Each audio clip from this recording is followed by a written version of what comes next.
Hello everyone, welcome to विधीएस। As you know, United India Insurance की legal officer 2024 AO की vacancy notify हो चुकी है। टोटल 20 वैकेंसीज़ है। 15 अक्टूबर से फॉर्म फिल होने की डेट स्टार्ट हो जाएगी अप टू 5 नवंबर। तो कल से आप फॉर्म भरना स्टार्ट कर सकते हैं and don't wait for the last date. आप जैसे ही आपको टाइम मिले do fill the form. And 14 दिसंबर को टेंटेटिवली एग्ज़ाम हो सकता है। सिंगल लेवल एग्ज़ाम है, सिर्फ एक ही ऑब्जेक्टिव टेस्ट होगा एंड उसके साथ ही डिस्क्रिप्टिव टेस्ट भी होगा सेम डे एंड उसके बाद सीधा इंटरव्यू होगा। तो इस वीडियो में हम उसी से रिलेटेड डिस्कशन कर रहे हैं कि what is the syllabus and we will discuss this in detail, एकदम डिटेल में डिस्कशन करेंगे and what is the paper pattern for the same. इसके अंदर हम जो आपके डिस्क्रिप्टिव से रिलेटेड डाउट्स हैं कि डिस्क्रिप्टिव पेपर कैसे होता है, कब होता है, क्यों होता है, कैसे हमें करना है, टाइप करना है, लिखना है, एवरीथिंग, और जो स्क्रीन के ऊपर कैसा सिचुएशन रहती है, वो सब डिटेल में हम बात करेंगे इस वीडियो में। तो do watch this video completely and do subscribe the channel. We will bring similar very useful and helpful videos for your exams related to law officer only in future. So do subscribe the channel and join the Telegram channel and group also. Link is in the description box. This is very important. Okay. And one more thing, we are going to bring mock test series for United India Insurance Legal Officer exam as well. IBPS की mock test series चल रही है अपनी SO की and United India की भी हम लेकर आने वाले हैं। तो वेबसाइट का जो लिंक है वो भी डिस्क्रिप्शन बॉक्स में आपको मिल जाएगा, तो आप वो भी मॉक्स दे सकते हैं।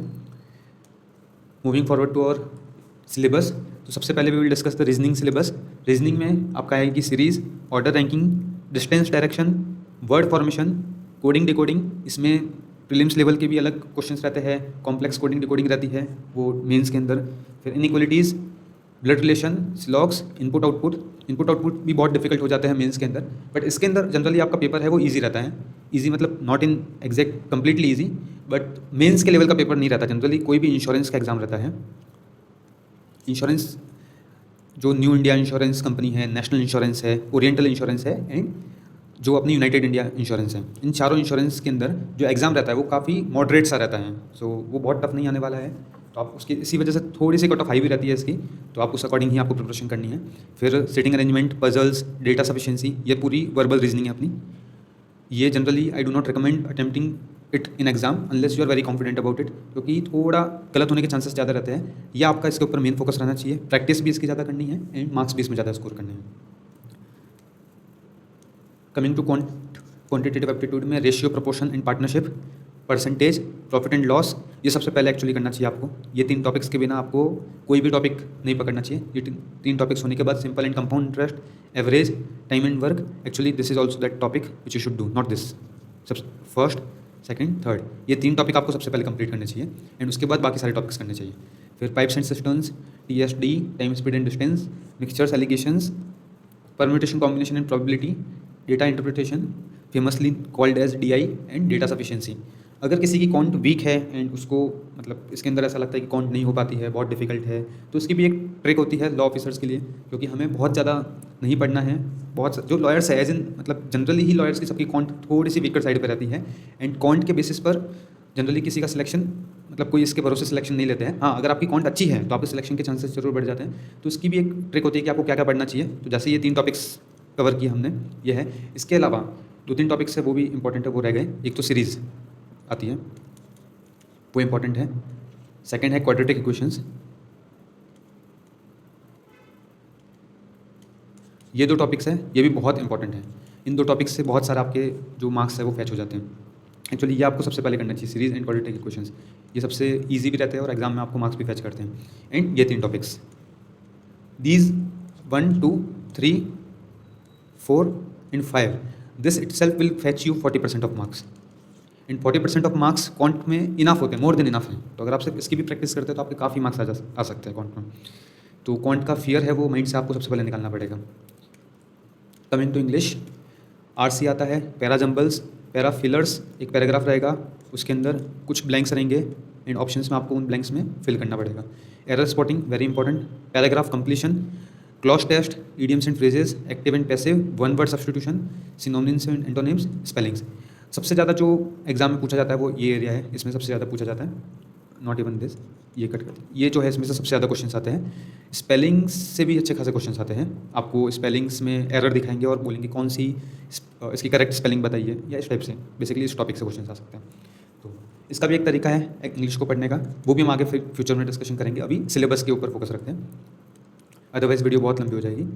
जनरल अवेयरनेस, इसमें बैंकिंग अवेयरनेस रहती है आपकी, इसमें इंश्योरेंस अवेयरनेस भी आपको कवर करना है, स्टैटिक इंश्योरेंस अवेयरनेस, जो करंट इंश्योरेंस अवेयरनेस है वो तो इसके साथ ही कवर हो जाएगी। Banking awareness, basic economics, countries, currencies and capitals, current events of national and international importance with focus on financial news, headquarters of different various organisations including banks and insurance companies, government policies, ये current affairs में ही आ गया, general knowledge on various topics of importance to financial institutions, financial knowledge, important dates and events. GA के लिए आपको ज़्यादा कुछ नहीं करना है, आपको 2-3 platforms you have to pick, choose which you are comfortable with and which are little bit famous for their credible जो है इस फील्ड में, और उनकी past 4-5 months depending on time, अगर आपको टाइम है तो 6 मंथ्स भी पढ़ सकते हैं, 8 मंथ्स भी पढ़ सकते हैं, बट कम टाइम है तो 3 मंथ्स, 3 से 5 मंथ्स, इतना तो आपको पढ़ना चाहिए। यह आप कवर करेंगे, इनफ हो जाता है, ठीक है। फिर moving on to computer knowledge, ये आपके अंदर बहुत ही इसमें history and computer inventions, Microsoft Windows, MS Excel, electronic and logical gates, computer input output devices, MS Office, keyboard shortcuts, data communication and networking, software engineering, ये सारे ही topics हैं।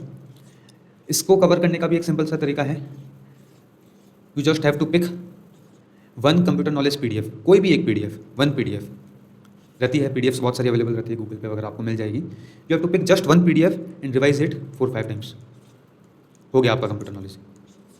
अगर आपके पास बहुत टाइम है एक और PDF ले लीजिए, but generally 1 PDF is enough. And second PDF लेने की जगह आप क्वेश्चन आंसर्स की जो PDF रहती है MCQs की कंप्यूटर नॉलेज के ऊपर ही, वो आप कवर कर सकते हैं, तो आपका हो जाएगा ये सिलेबस, इस पूरा सेक्शन कवर हो जाएगा आपको।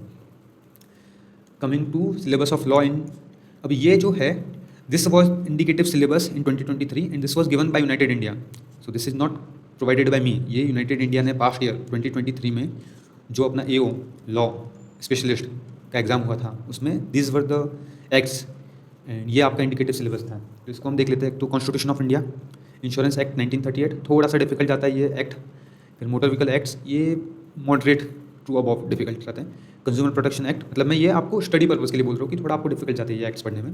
कंज्यूमर प्रोटेक्शन एक्ट थोड़ा ईजी है, आर्बिट्रेशन ईजी है, नालसा ईजी है, basics of evidence, basics of IPC ये भी ईजी रहते हैं। लॉ ऑफ इंश्योरेंस ये थोड़ा ये भी ईजी रहता है। लॉ ऑफ टॉट ईजी है, इंडियन कॉन्ट्रैक्ट एक्ट ये भी ईजी रहता है, बेसिक्स ऑफ IPC।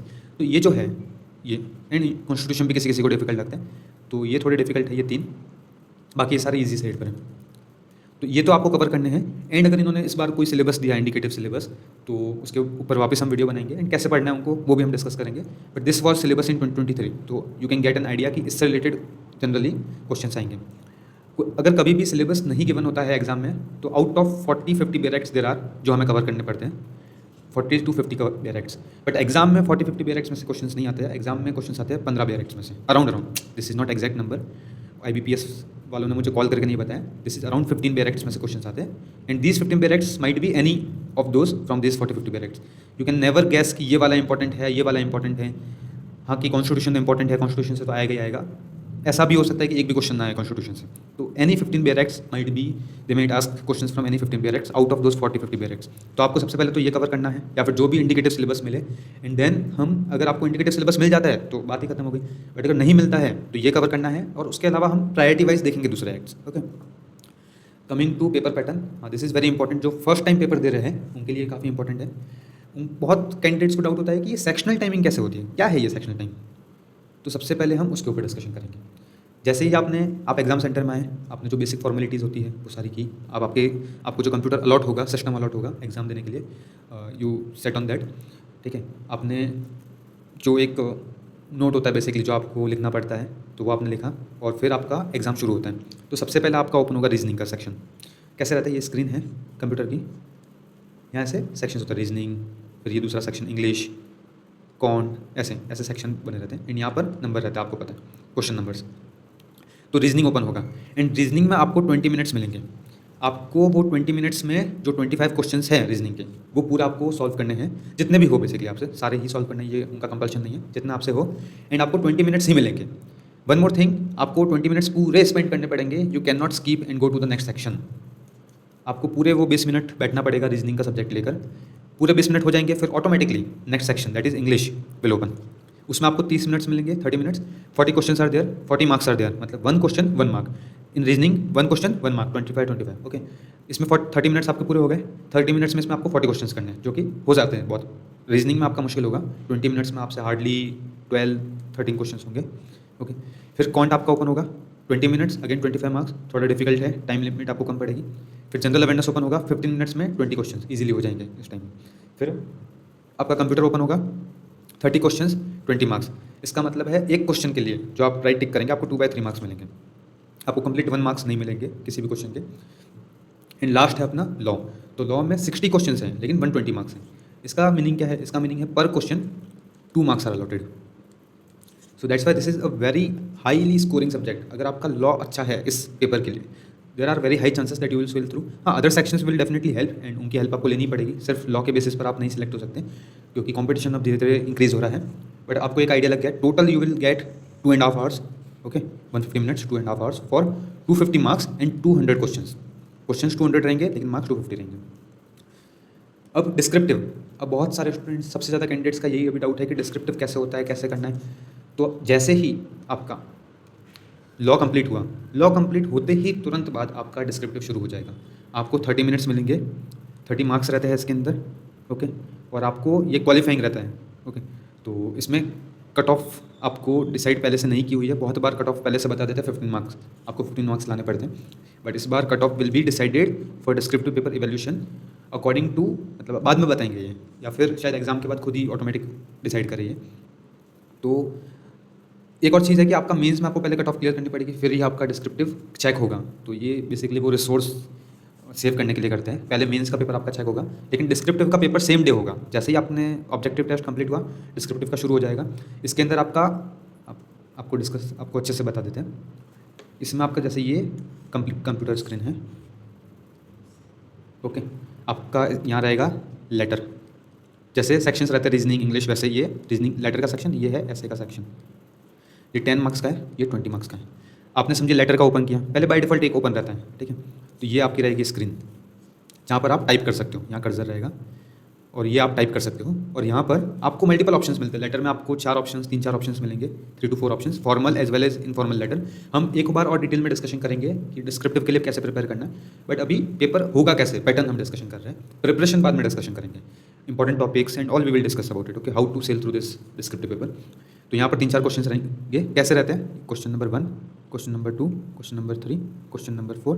कितने क्वेश्चन रहेंगे वो आपको एग्जाम के दिन ही पता चलेंगे। एक जनरल आइडिया है 3 to 4 रहते हैं। ऐसे में आपके पास अराउंड 5 रह सकते हैं, 4-5 या 4 to 6, ओके। तो सेम ऐसे ही रहेगा। अगर आप ऐसे के ऊपर क्लिक करेंगे तो अगर 5 ऑप्शन हैं तो यहाँ 5 नंबर होंगे। अब आपको जो ऑप्शन आपको पिक करना है, जो इसमें क्वेश्चन नंबर 1 में आप जाएंगे तो वहाँ एक टॉपिक लिखा रहेगा, यहाँ पर 2 में जाएंगे तो एक टॉपिक लिखा रहेगा, 3 में एक टॉपिक यहाँ लिखा रहेगा। तो जो भी आपको टॉपिक चूज़ करना है उसके ऊपर आपको क्लिक करना है और यहाँ आपको ऐसे लिखना है, दैट्स इट। यहाँ आपको आंसर लिखना है, लगे लेटर रहे या ऐसे रहे। तो इतना ईजी रहता है, आपको ईजिली समझ आ जाएगा। अभी आपको थोड़ा ऐसे कन्फ्यूजन हो रहा है, बट आपको ईजिली एग्जाम में समझ आ जाएगा कि करना क्या है। तो that's it for today for this video. Hope I have cleared all your doubts, and और भी कोई डाउट्स रहे you can definitely ask in the comment section. Do join the Telegram channel and the group and subscribe the channel, and mock test definitely we are going to provide, so stay tuned for that, okay। Thank you for watching this video.